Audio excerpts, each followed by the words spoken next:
Hey, it's Amber, and welcome to Season 3 of Politics But Make It Fashion. Come chat with me.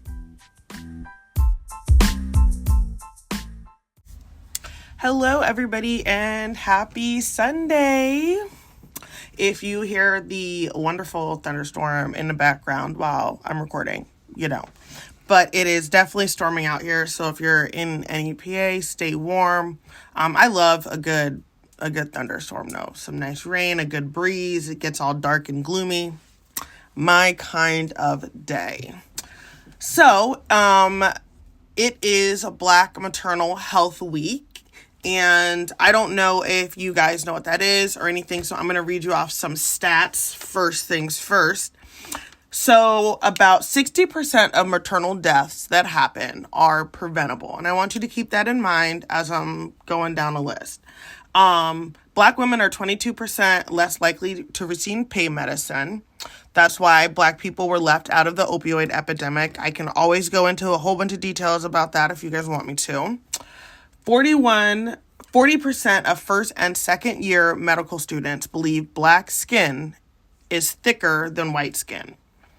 243% more likely to die from pregnancy or childbearing related causes. 33% of Black women say they have been discriminated against by a doctor. 21% of Black women avoid going to the doctor due to discrimination. Black women are 2 to 3 times more likely to die than white women with the same diagnosis. Black women have C-sections at a higher rate at about 36%, and they are often forced to do so. And 13.3% of C-sections result in the death of the mother. So that means more Black women are dying from C-sections. Black women are 3 to 5 times more likely to die during pregnancy, during childbirth, or during postpartum. And so that swings back to the fact that 60% of these deaths are preventable. So this year, the theme for the Black Maternal Health Week is Our Bodies Still Belong to Us. Reproductive Justice Now. With widespread restrictions on abortion care, access coupled with rising cases of criminalization due to pregnancy loss, continue to widen the gaps of adverse maternal and birth outcomes in the U.S. So this has not been around for a super long time. It was established in 2018. And it came about due to people realizing that Black women were dying at an insanely high rate from just trying to bring a child into this world. So happy Black Maternal death rate. That's not it, guys. Happy Black Maternal Health Week. Okay. So a couple days ago in Australia, there was this crazy man, Joel Cauchi, who is 40. He is responsible for the Saturday afternoon attack at the Westfield Shopping Center. This was in Australia. This man killed 5 women and 1 man. The police said it was not a terrorist attack. He didn't have any type of ideological, stance or something like that. But they are wondering if he was attacking women on purpose, if that was his goal, was to kill as many women as he could. Which is really, really wild. So I'm glad there is a baby. I'm glad that the baby is okay. I believe a 9-month-old baby was also injured in this attack, but the baby's fine. But RIP out to those people and their families. And that's crazy that he was out there just trying to kill a bunch of women. So over last night, if you guys have been paying attention, you have seen the news, you saw that Iran retaliated against Israel last night, and we were able to kind of watch that in real time, that was wild to me, just sitting watching the news, watching the drones and the ballistic missiles being fired into Israel was in real time is crazy. But on April 1st, Israel attacked Iran's embassy compound that they had in Syria. So that killed a top Revolutionary Guard commanders. So That is what the attack on Israel was about. It was not that Iran just came out of nowhere and decided to attack them. This was retaliation for that. So last night, more than 300 missiles and drones, mostly launched from inside Iran, caused only modest damage in Israel, as most were shot down, not just by Israel's Iron Dome defense system, but also with the help of the US, Britain, and France, and also Jordan. So a lot of these things were shot down before they even reached Israeli airspace. I'm just going to say, on that one. So Israel had its allies out in full force, and so they were definitely able to help. I do not believe that the Iron Dome would have had the capacity to be able to hit everything if the US, Britain, France, and Jordan weren't also shooting things down. Also, why don't we have an Iron Dome? Like, I know, do not come for me, Amber, the US is big, blah, blah, blah. I understand that. I'm not talking about logistically. I'm talking about on principle.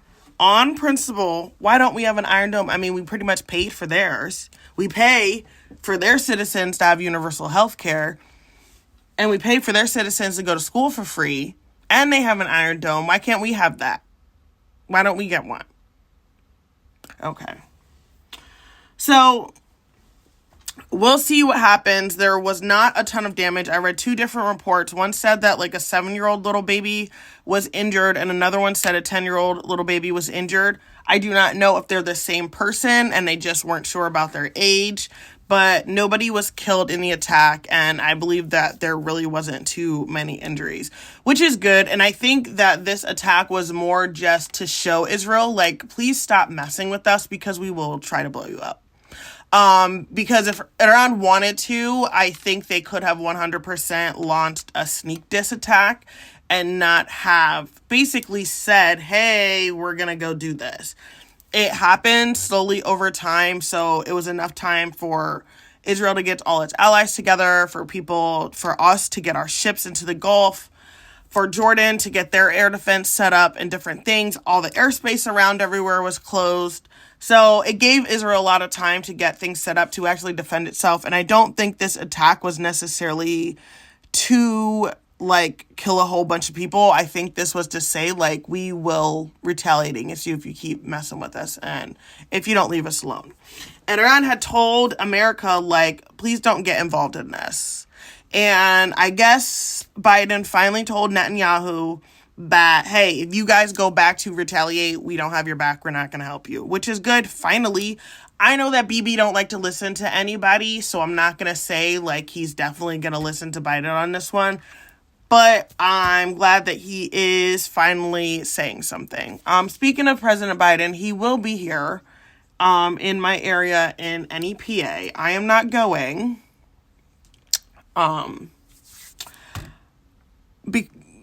Yes, I am not going, but I have other people going. I will be following up with it, and I'm going to definitely let you guys know what he's talking about. But sometimes you got to stand on business. Sometimes you got to do that.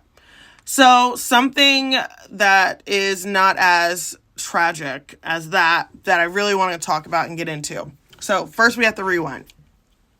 Back in 2021, International Handball, handball was changing their dress code because the women's teams were fined because they did not like the dress code that they had to wear for handball. So in previous years, women who were playing handball were only allowed to wear bikini bottoms and sports bras. So a team decided, we don't want to wear these bikini bottoms because we feel like they're a little bit too small. So we're going to put shorts on top of them. That was not allowed at that time. So this team was fined. So now, yes, you are allowed to wear shorts and tank tops, or you can also wear bralette and bikini bottoms. The International Handball Federation changed its rules for women's uniforms after facing a lot of backlash for fining a Norwegian team for wearing shorts instead of the bikini bottoms. And the Norwegian women's beach handball team wore shorts. They said, we're not doing this, at the European Championships in July of 2021. The team was fined $1,760 for all 10 players for breaking the dress code. The rules at the time, y'all, this is so oddly specific. The women needed to wear tight-fitting sports bras with deep openings at the arms. And on the bottoms, they needed to be 10 centimeters on the sides. 10 centimeters for everybody. Like, everybody's butt is not the same size, which is weird and oddly very specific. The men could wear shorts and tank tops. So, now, the reason I bring this up is because we're going to fast forward till now to where Nike just unleashed their new Olympic uniforms. And I don't know if you saw them, but I did. And there are the new fancy Nike Air technology, which they have like this Nike Air jumpsuit that I desperately need. So Nike went and offered a sneak peek of their track and field uniforms at the Nike Air event in Paris. So they did not display like their whole entire line, just 2 outfits. Now, a lot of people are wondering, why would these be the outfits that you chose to unveil? But I wasn't the one who did it. So they unveiled a men's compression tank top with mid-length compression shorts and women's bodysuit. But the cut of the bodysuit was noticeably high on the hip, and it looks sort of like, quote, an 80s version of a workout leotard, but make it sporty, unquote. There was tons of backlash as soon as this thing went live, and then they started posting pictures online. People felt like it was too small, that it was really, really sexist, and that why do they need to make women's sports clothing so small? Also, there are other pieces of uniforms that you can add. So along with like the high cut bodysuit, there are like shorts, there are tank tops, there are like onesies. But some of the things are very, very small and very like sexy looking. But they do offer other pieces. So some of the questions were wondering, well, why didn't you display another piece? Why would you kind of pick like the sexiest, tiniest outfit in the whole collection to display? And some of the women said, because it tells the viewers, hey, this is what they're going to be wearing, so you need to come watch this. Which is, wow. I think the outfits look nice. And of course, Nike hit back and said, this is based on technology. This is based on us scanning athletes' bodies, and, science told us where it needs to hug and fit and different things. Okay, I don't disagree with that, but they were kind of little. And if you ever do watch, like, especially on the American side of sports, if you like beach volleyball and women's volleyball, women's track and field and stuff, you will see that some of the outfits are a lot smaller. And in other countries, women will wear different things and will wear like shorts. And if you look at like men's volleyball, men play in a tank top and shorts, and not even like a tight tank top and shorts. Like, they look like chads on the beach playing volleyball, and yet the women are in these very tiny bikinis. So I posted it on our Instagram story for Politics But Make It Fashion one on Instagram. But let me know what you guys think about their outfits and if they're sexist. I think it just gave a lot of women a bad taste in their mouth seeing those, because people want to feel comfortable. And there are a lot of women who participate in sports in countries that are a lot more conservative, like Muslim countries and stuff, and they'll run in a hijab, they'll run in, full Under Armour underneath their track and field outfits. So it is possible, and some women were saying that they feel forced to wear these things, and like, in what happens if you aren't the ideal size or the ideal body type to kind of fit into these different things. Because for track and field, you have a lot of other events. You have a lot of jumping events. You have a lot of throwing events. And those homies who be throwing, okay? Those some girls out there. And I feel like they're spinning around throwing stuff. They might want to have on more than just a little 10 centimeter bikini bottom. Just maybe. So, guys, there is another food tragedy. So, last week I talked to you guys about the Lunchables And it's not that I would say my family does a lot of processed food, because I cook every day and I cook a lot from scratch.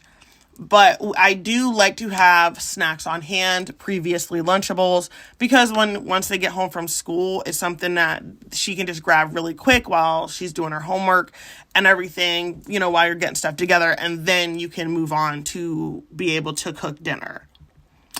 But Drumsticks, which are the ice cream company, had to come out and make a comment because of some TikToks that were happening. So a woman on TikTok left a drumstick ice cream. Now, I don't like drumstick ice cream, so I feel like this personally does not affect me. But bless y'all heart out there who was eating drumsticks. She left it out on a counter for 22 hours and it did not melt. It didn't melt, guys. And so the question became, how many chemicals are in this that it is supposed to be ice cream allegedly, and they're leaving it on a counter for a full day almost, and it's not melting? Well, Drumstick had to come out and say that they follow the guidelines of the FDA, which, as you remember with the Lunchable things, that's questionable at best.